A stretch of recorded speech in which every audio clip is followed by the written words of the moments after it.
It's a celebration. Today on Honestly, Dear Listener, we explore why celebrating our own successes is so much harder than cheering for others. And we're also talking about the rapture, social media, and whether or not bodies can live without souls.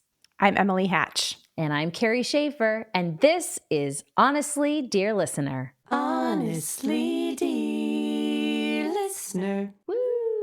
We have so much to talk about today, and I don't know if we can coalesce it into one united theme, but maybe by the end of talking about it, we will have figured that out. Because we have to name the episode. I know. And have it make sense to what we talked about. So you guys we're doing it live again. We're doing it live. So right before we did this recording, I was sitting at the table doing some work and I heard a sound from far away and it reminded me of, okay, so those of you who are raised in weird church like us or just think it's interesting, this is for you. When I was a kid, if I heard a faint chord or something that I thought, where is that coming from? And my immediate reaction was that it was the trumpets of heaven and the rapture was going to happen. So for those of you who don't know what the rapture is, it's when Jesus calls back all of his people to heaven. And what happens, according to all these ridiculous movies and things, and I guess Revelations, the book of the Bible, is that their bodies just disappear and they go to heaven.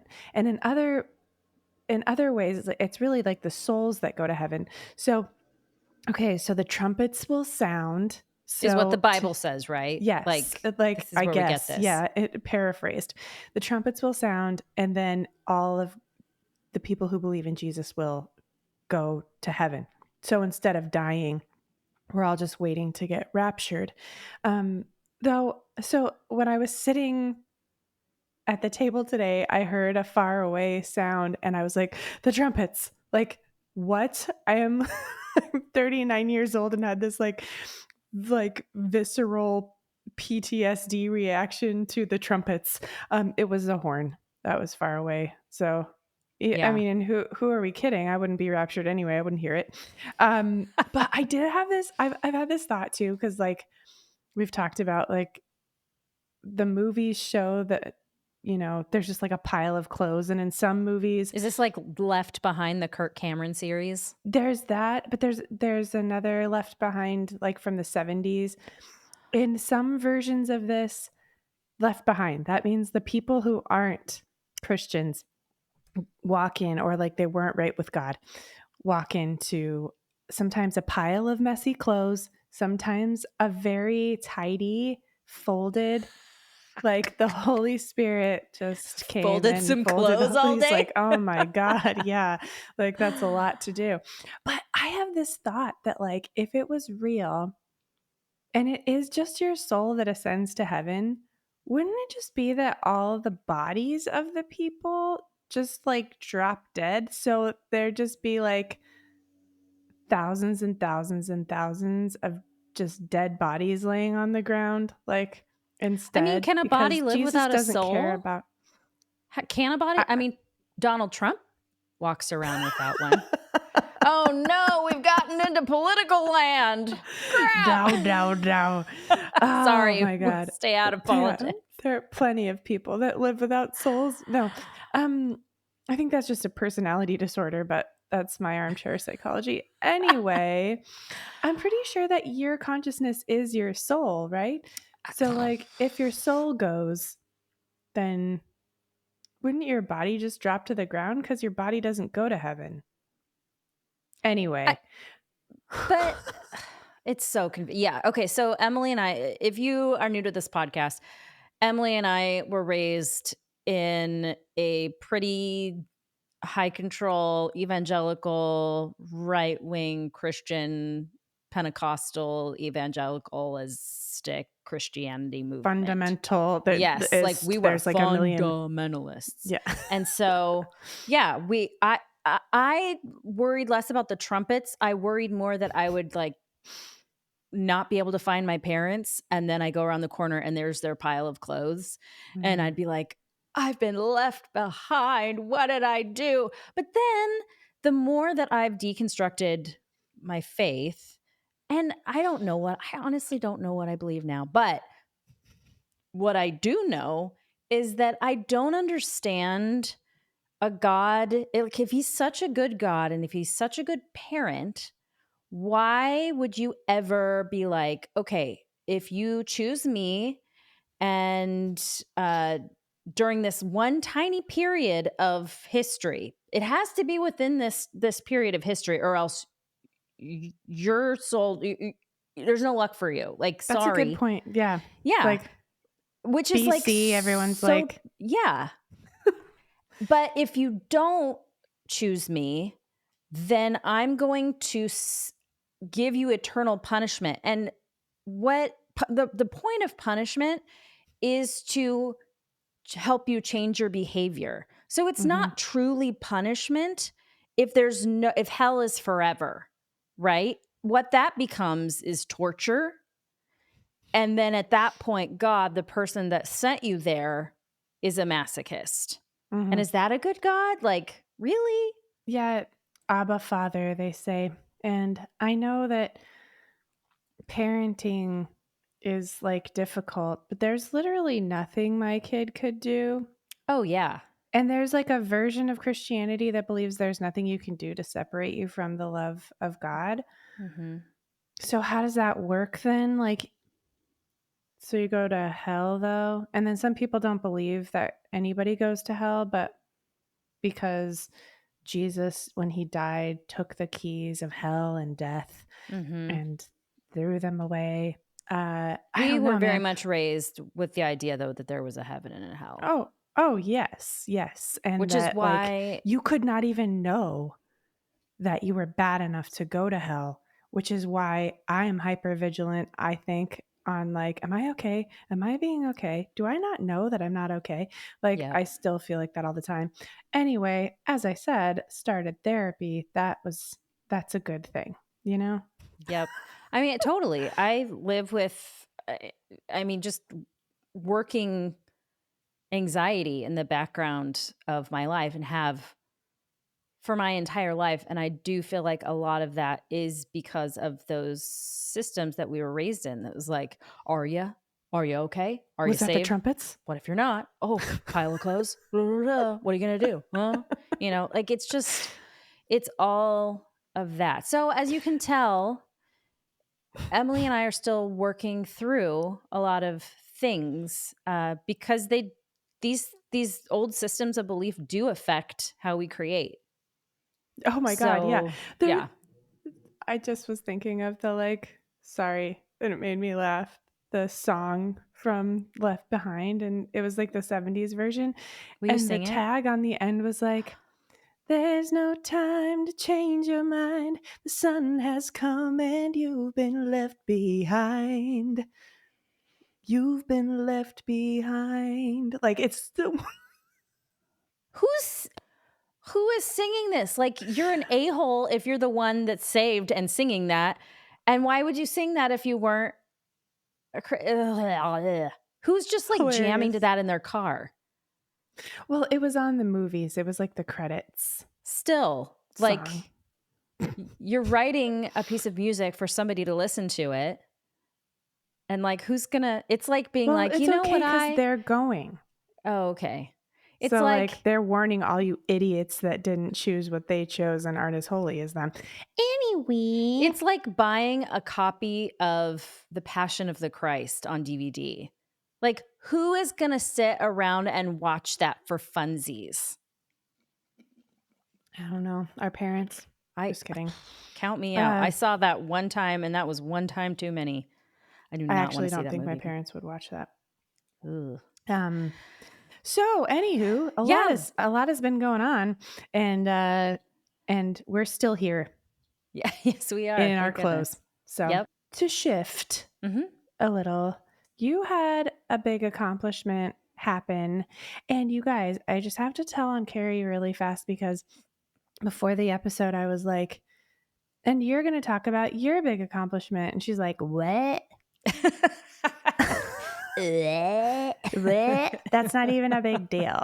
So it is a huge deal. Carrie, will you tell the friends what you accomplished? Yes, we had our little graduation dinner last night. Our little, she just said, our little, could you just? We had our graduation dinner last night for my 1-year sewing program that takes us from basically not sewing at all to I'll have to bring down my blazer that I made. It's upstairs. Yes. I made my own blazer. I've made pants. I've made hoodies and shirts and leggings, and it's very cool. And it is an accomplishment. And it's so weird. I mean, it's I I just keep thinking, "Oh, it's not a big deal." It's not a big deal. And I said that to you before the show. I was like, it's just, you know. And then I'm like, what are you talking about? It is a big deal. I don't know what it is about us that it's so easy for us to celebrate other people's accomplishments and to make them big deals and to see how, even though it just looks like this, like it's actually so much bigger and so much cooler, and I'm going to like blow it up to my Mm, friend. But then when it comes to ourselves, I want to be like, that's not a big deal. Why do we do mm-hmm. that? Oh no, don't divert this because because I'm like, see, did you see how like being helpful, Carrie, like let's observe Carrie in her natural habitat. Like by Oh. asking that question, you literally just tried to like move on from celebrating the fact that you just did this. Could we talk about the fact that, so you guys that have been following, honestly, dear listener, it's been almost a year. Mm-hmm. So that's crazy. And Carrie started this in that time and has grown enormously at like your ability to make clothes to fit them. You've learned so many things. You've also like been in a social pool of people that was a really important, I think, an incredible thing to show up and be with these folks and do these Mm-hmm. things. Also, you like did a market where you created your own product and produced it and sold it. Like, so business aspect of things, like, guys, Carrie did that, and it took a year. Yeah. That's a lot, Mm-hmm. and you did it. I You did it. finished it and you crushed it. And we were talking about that blazer for a few episodes. Yeah. And she Marco Polo'd me last night and was wearing it, and it's so cute. I can't take it. It looks so good. You have to see the blazer. But yes, we were not going to talk about this because Carrie was like, it's not a big deal. Why do we do that to ourselves? Deflect, deflect. You know that meme with the guy that's dancing and like pushing things away and people like put words in there? That's Carrie with like any positive affirmation for this accomplishment. Um okay. Why do you do that? Cuz I do it too. But why do uh, you do that?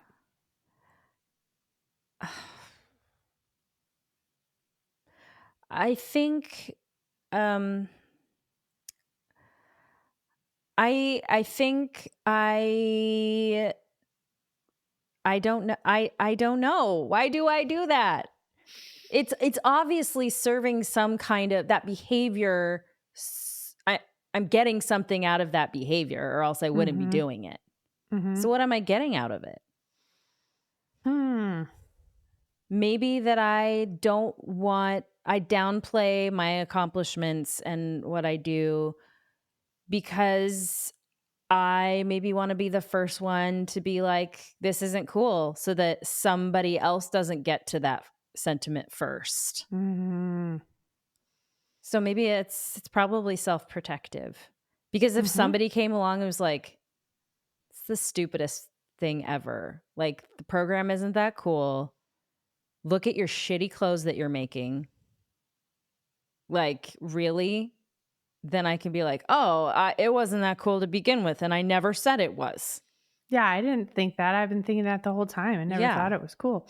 You remember last week or the week before on the podcast, you were like, I said, I think I like minimize what's happening so that I don't get the spike of dopamine so that I don't like Yeah. come down from it either. And you just kept saying, so you rob yourself of joy? No! Yep. Yeah. Yeah. Yeah. What I would happen if you could be like really proud of yourself? What would happen? yeah. I think I'm scared of looking foolish. Hmm. I don't want I also don't I'm afraid of people pitying me.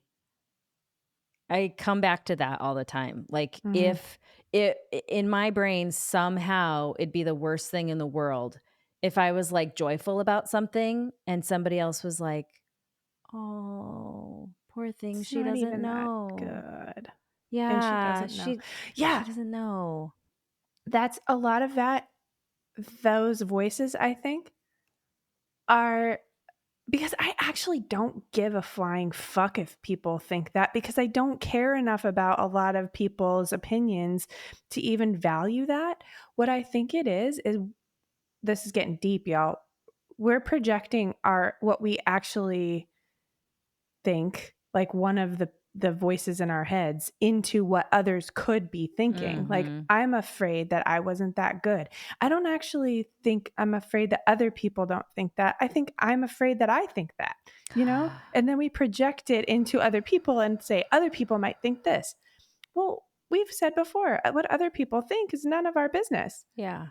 It's really that we're afraid it's not that big of a deal. It doesn't feel like it's that big of a deal. We didn't do that good of a job. Like a version of us is like, and then we're projecting that out. I think. No, I think you're totally right. And is there anything scarier than being a house divided about our own selves? Mhm. Like, that's I can deal. I can figure out a way to deal if other people are like, "Well, that's not my thing." And I can be like, "Cool. Mhm. That's not your thing. You didn't like it. Awesome." But like, if somewhere in my bones I don't believe in me, how do I how do I keep going? Mm. If if the foundation isn't there, the foundation meaning my belief in what I do. Mm. Isn't that crazy? Like there are little, depending on what you think. Like I like the idea of like we've talked about before there being kind of different parts of us. Mhm. And I think like that are all us just reacting out of different experiences or whatever. Um and I think there are a few of me's that aren't a big fan. you know? And like I've got to like be like, "Okay, thanks for that, but no thanks for that." Like I'm allowed to be happy. Let's celebrate. Like let's celebrate what Yeah. we did. Yay! Like. So what do we do with that? Do all of do all of us's sorry. All of do we's. all do all parts of we need to like what we do? Is it okay that there are parts of us that are like, I don't know. What's the answer? I mean, we're not psychologists. We're not, and even then, I don't know. But I think it's okay. Yeah. I think it's just who's loud Uh-huh. and are they stopping the joy? Hmm. It's kind of like when Elizabeth Gilbert says, I always go back to Big Magic. Man, what a cool book. She talks about Mm. fear and she talks about making things as like going on a drive and we're on a Mhm. journey in our car. And it's not like we're saying, "Hey, fear, you can't come with us, so get out of the car." She's saying, "Oh, no, fear has a place in the car with us, Mhm. but we are never gonna let it drive." And so Mhm. maybe you're right. Maybe it's too much of a perfectionistic, all or nothing kind of thinking to expect every single part of ourselves to be like, "Yeah, we 100% love everything that we just did there." Mhm. Maybe that's having unrealistic expectations. Maybe more realistic expectations look like, yeah, so not every part of us is gonna love what we did or what we're doing or what we'll plan to do. I don't know. And maybe we accept that, but we just say, "Hey, I hear you, but you are not allowed to decide where we go and what we do." And how excited I'm allowed to be about things. Yeah. I do think that, those parts of us are not the villainous. I think they're trying to help. I think they're trying to protect us to be like, well, we don't want to get carried away with being excited because bad things could happen if we just go like caution to the wind and someone surprises us by saying something mean. So I'm going to say something mean and we Right. can think about that. And let's just come down a couple pegs over here. Like, no, no, we don't maybe you need, I mean, we go through that time. It's not like you have to reject that part of yourself either, but like you can be like, yeah, I don't really need protection from being happy, Mhm. you know? Yeah. So let's celebrate. Carrie, celebrate. That's another Christian song from back in the day. Sorry, it wasn't Carrie. It was Jesus. Celebrate, Carrie, celebrate. Do do do do do do did it. If you grew up the way we did, please tell me you know what song we're talking about. Um, yeah, no, I think that you're right. And I'm telling myself because there have been a lot of like low moments. We don't have to be super happy and super celebratory all the time. Mhm. And it's okay to just be like, okay, that's weird. And be like, but I'm allowed to be happy. Thank you Yeah. very much. I'm allowed Yep. to be proud. And if somebody's watching this video of me on Instagram or someone sees that I'm excited about my completion of a project that has taken a year and I've learned a lot, and they are upset and think I'm dumb, I'm sorry for them Yeah. because that means they feel bad about themselves Mhm. and that they're not doing anything. And that triggers something in them. That's where that comes from. Yeah. I think you're right, though. I do think it's probably less about other people and has everything to do with what I think about it and my own fear of maybe rejection of from myself. Hmm. Oh, being safe with ourselves. That sounds It's like a a lot of work. that is that is the lifelong journey. That is the goal. I think, like, why Mhm. else are we here other than to love others and love us? The hardest Mm. person to love sometimes. Phew. Yeah. Um, Emily, you did a very exciting thing. Okay, so transitioning. Emily did a big show at 54 Below in New York City, and it was a big freaking deal. And I got the privilege of being able to witness the show. I flew in for like less than 24 hours, got to see her in the show, and then flew right on out again. And it was so cool. And I watched her go through like several different stages of preparing for that show because I knew she was pretty nervous.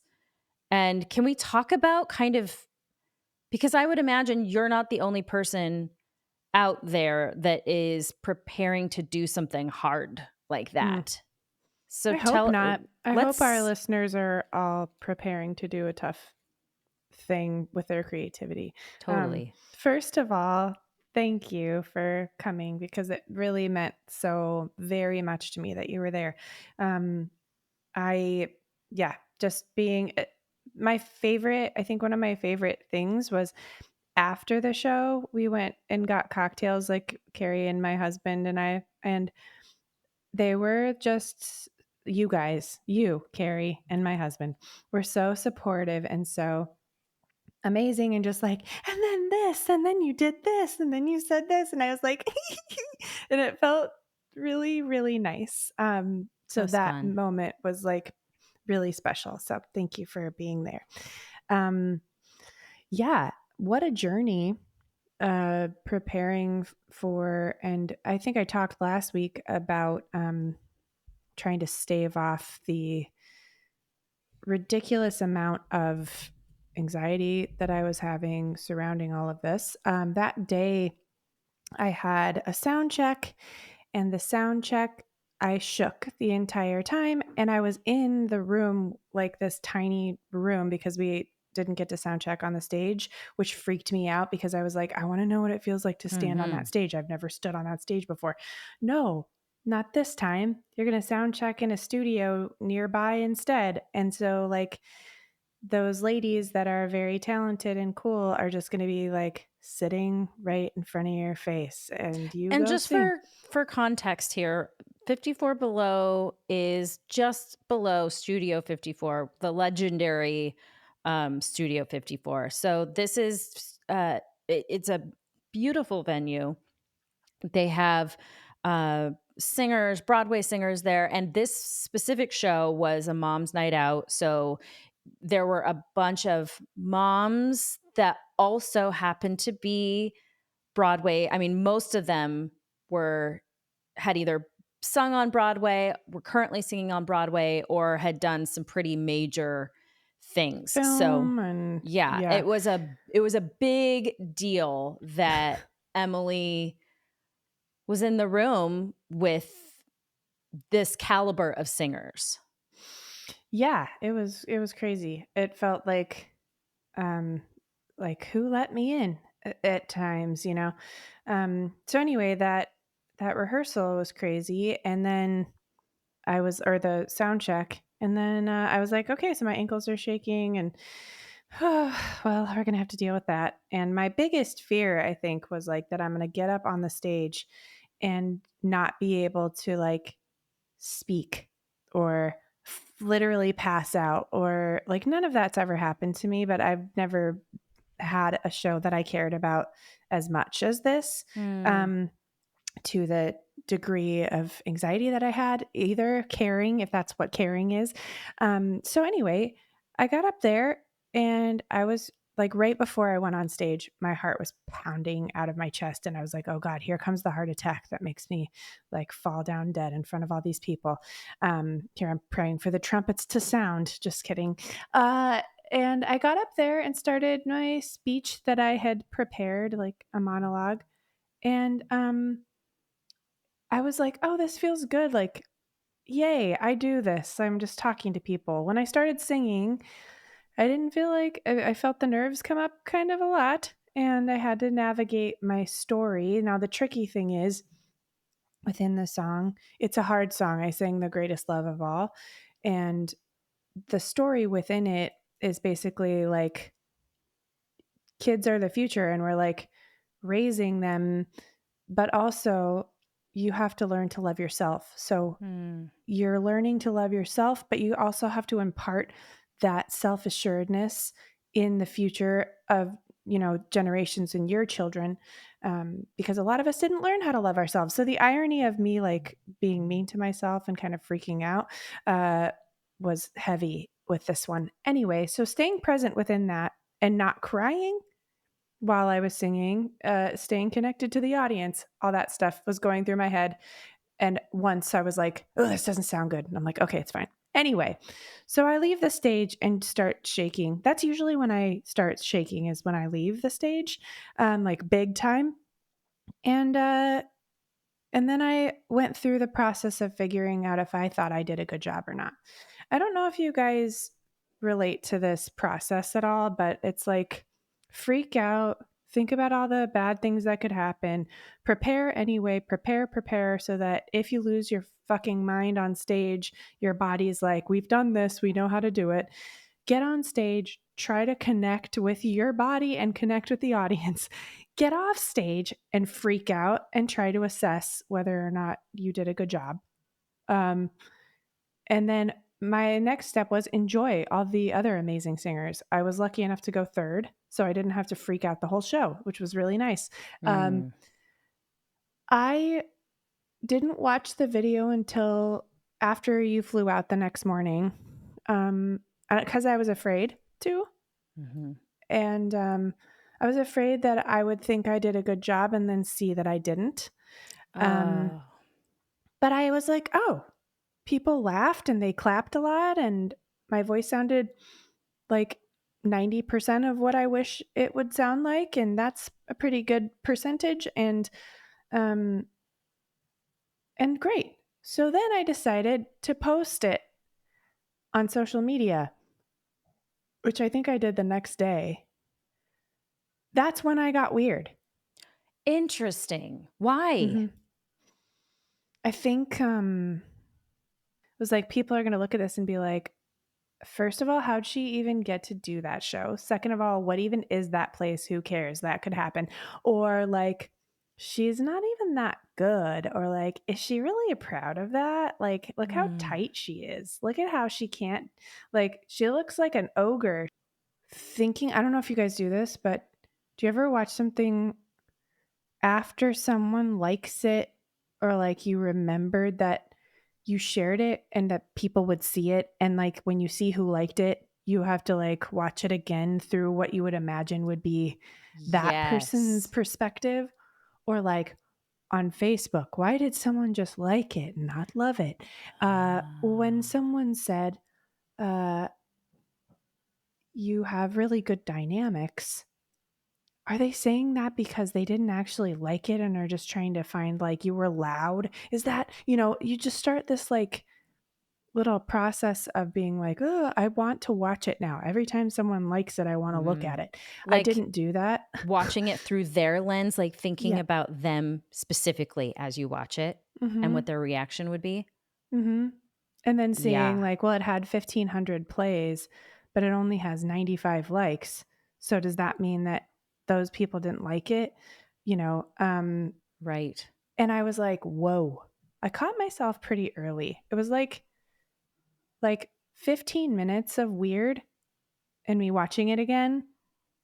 And then I was like, I have to stop caring about this. Yeah. Or it's going to drive me insane. There was this thing that happened in me that's like, I love live music. I love putting on a show live. I wish sometimes it could just stay in the room. Mm-hmm. And I was like, why did I post it? And I started like going down this rabbit hole, and then I'm like, you posted it. It's fine. But like, I think there's something so magical about being in a place and really being able to see things. And I know access is important. I started feeling really conflicted about Mm-hmm. live is really a different experience Yes. than watching something on a recording. Um anyway, so I got real weird for a bit, and then I think I did a good job of really pushing that away. Um Mm-hmm. and yeah, today I deleted my apps again because I was like, I just don't even want to think You about mean it. like social media Mhm. off of your phone? Mhm. Okay.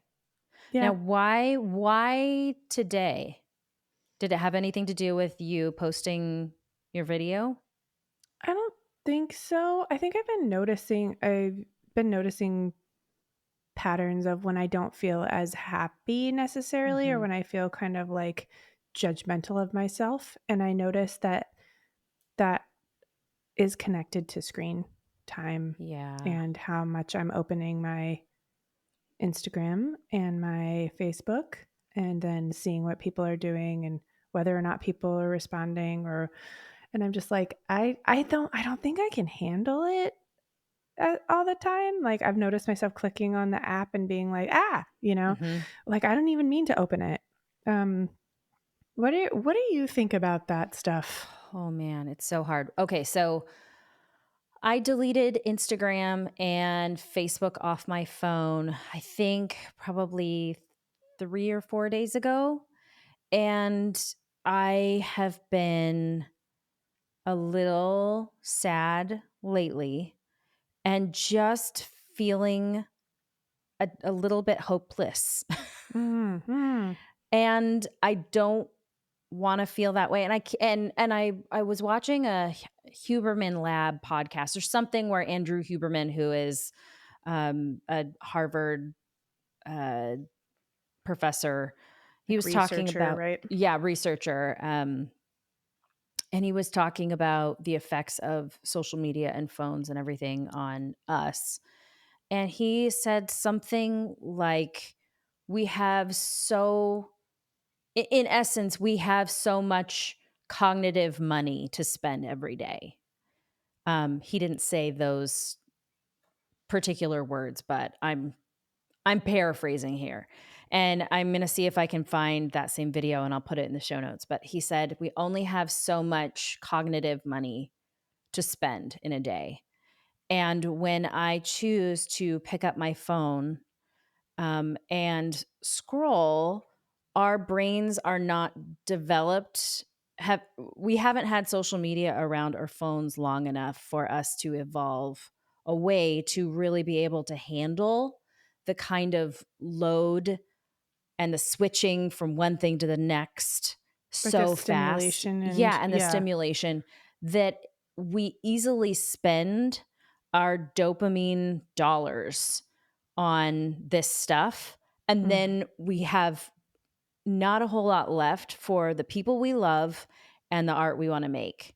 And mm. so we are constantly on empty, which causes us to we've talked about dopamine being a baseline and the body wants to keep it pretty steady, and that our dopamine, once we've spent it too much on social media or these our phones, actually dips down and we become unhappier because Mm. we've been on our phones. And the implications of that I started thinking about because I've picked up my writing again, as we've talked about before. Yeah, and I've been really dedicated to spending a good amount of my mental energies on this thing because this is my baby. I want to dedicate my time and my love and my attention to this thing and to my family as well, the people that I love. And the thought that I am actually wasting, nay, Mm. squandering, With a nay, yeah, sorry. with a nay, comma, squandering my cognitive energies on something that is not going to give me a reward in the end, but is actually going to make me unhappy, makes me want to throw up. Mm, And I'm going, oh, I'm getting goosebumps just thinking about it. And so I talked to my older child about it because, he's coming into middle school, and I'm trying to let him into the process more mhm, because I'm trying to teach him, hey, adults struggle with this stuff too, and I'm just going to be real honest with you. And I said, hey baby, I'm struggling. I feel like I'm pretty addicted to social media and my phone. And so I said I'm going to try and kind of take a step back. And then later on that day, he came around the corner and I was on Instagram just scrolling, and he goes, no, mama, don't do that. Don't be addicted to Instagram. And it felt like my child was being like, no, mama, don't take that hit of whatever it is. Don't take another sip of that alcohol. Like it felt like he was begging me not to do the drug, which mm, essentially is kind of true. And then I said, "Oh, hell no." And I went and I deleted all that stuff because I was like, my child is yearning for my attention. mm. And I am just missing it. Mm, And I only get I mean, he informed me a couple years ago. Oh, a couple years ago, he said, "By the way, you're halfway done raising me." And I was like, "Bleh, I wanna throw up. Don't you ever my say that God. again." But it's true. So I am missing out on my life, Emily. I'm missing out on my creativity. I'm squandering. So that's what's happening with me over here. Oh my God. Yeah. Yeah.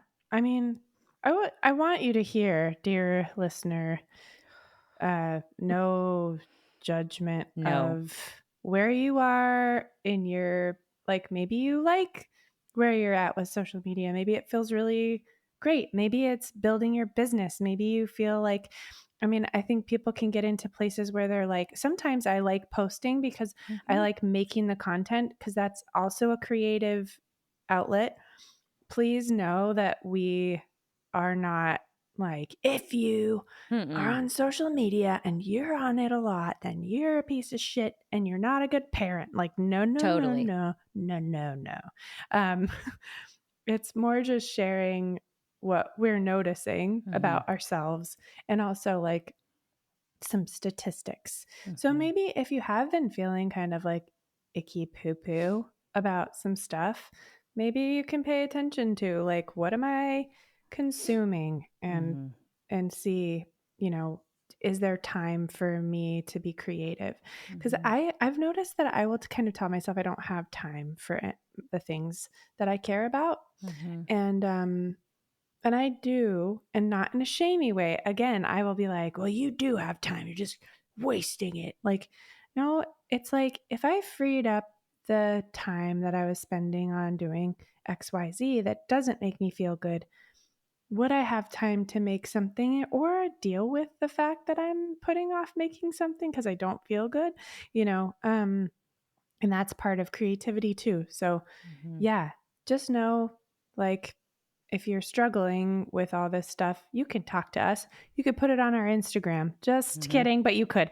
And also, if we don't answer for a couple days, you know why, but you can email us, talk to us about it. Mhm. Because, um, I'd like to believe we're not alone in this. And I Mhm. think a lot of us feel, especially women who have children, feel guilt Mhm. for their time they're taking to create because it feels like that time should be given to my child. And I have, like, I think we have a lot of guilt already, just as women, as parents, as, you know, creatives. And so just know, like, we're here, we're in the trenches with you Mhm. on this, Yep. even though my child is far away.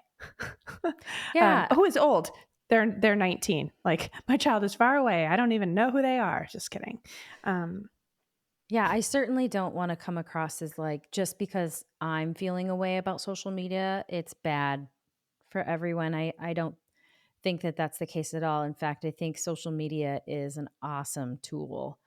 I do think that I, at this moment in my life, am not able to handle it, and Same. I'm not able to have a healthy relationship with it, and I have tried a Hmm. lot to and so, it felt out of control, and that felt scary to me. I don't wanna feel out of control, and, we've probably talked about this before, like, they have the best, smartest minds in the world engineering this thing, that's social media, to be as addictive as possible, to keep us Hmm. there and to keep us scrolling, and not just the people that I follow. I don't stop with just, "Oh, yeah, let me go through, my list of things of people that I follow." No, I almost enjoy scrolling other things more than seeing the people that I follow. Hmm. And I don't like I don't like that either. And so I am trying to figure out, and I don't really know what I'm doing. I'm trying to figure out how to have a healthier relationship with it, and I want to create margins in my life that I didn't have before, because I was just constantly, oh, there's a space of time, but I'm pull out my phone. I'm just gonna like I can't tell you how many times, Emily and dear listener, that I have been sitting there. I will pull out my phone and go to Instagram and go, where's the app? Where's the app? Oh, I deleted it. Like I have done Mm, that compulsively. I've probably done that in the 3 or 4 days that it's been gone. I've probably done that 25 times mm. and been like, "Oh, crap. Yeah, it's gone." Like without even thinking about, I'll go to Instagram. Yes. I don't even have that conscious thought. It's like Nope. my brain feels the lack of dopamine, and somewhere in there it's like, "Oh, let's get some. Oh, Instagram." Mhm. And I don't want that. Like, I want to notice that is something that I feel like, all these people are like, I'm not creative. I'm not creative. Yes, you are. Do you know how to Mm, notice things? Yes, you do. You are an artist because I do believe that so much about being an artist and being creative is being able to notice things mhm. that most people maybe wouldn't and being sensitive. And I don't want to blunt my sensitivity with distraction all the time. Mhm. Mhm. And taking those spare moments and spending them Mhm. on something you're not even consciously doing. Yeah. Yeah. Yeah, man, Can I feel you you. can you talk about you said you've been feeling you're at your most what did you say? Something the correlation of unhappiness and doing a lot of social media. Like what do you think makes us unhappy when we I indulge too feel much in social media? I feel like it's a discontentment.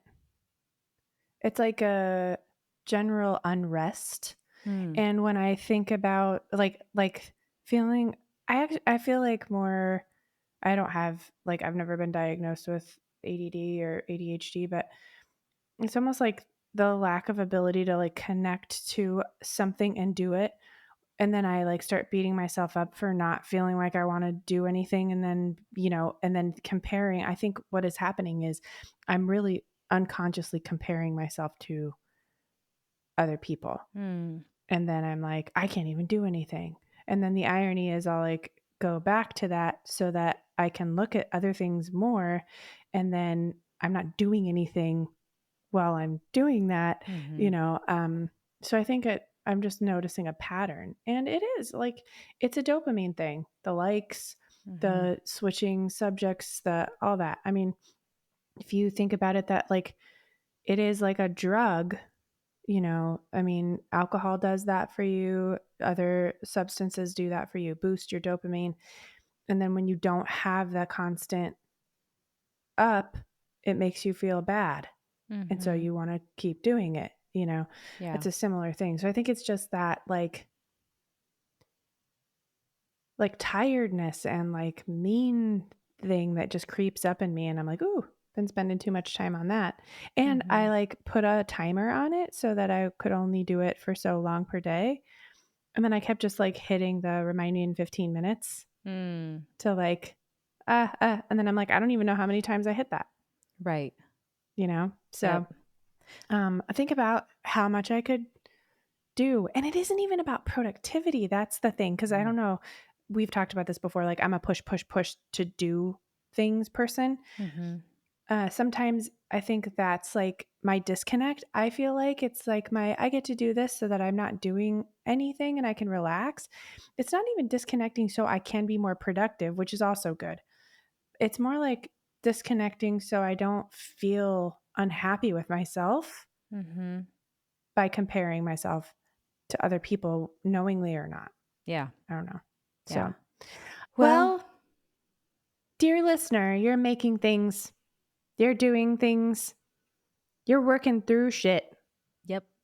and I'm celebrating you. Yep. I celebrate you too.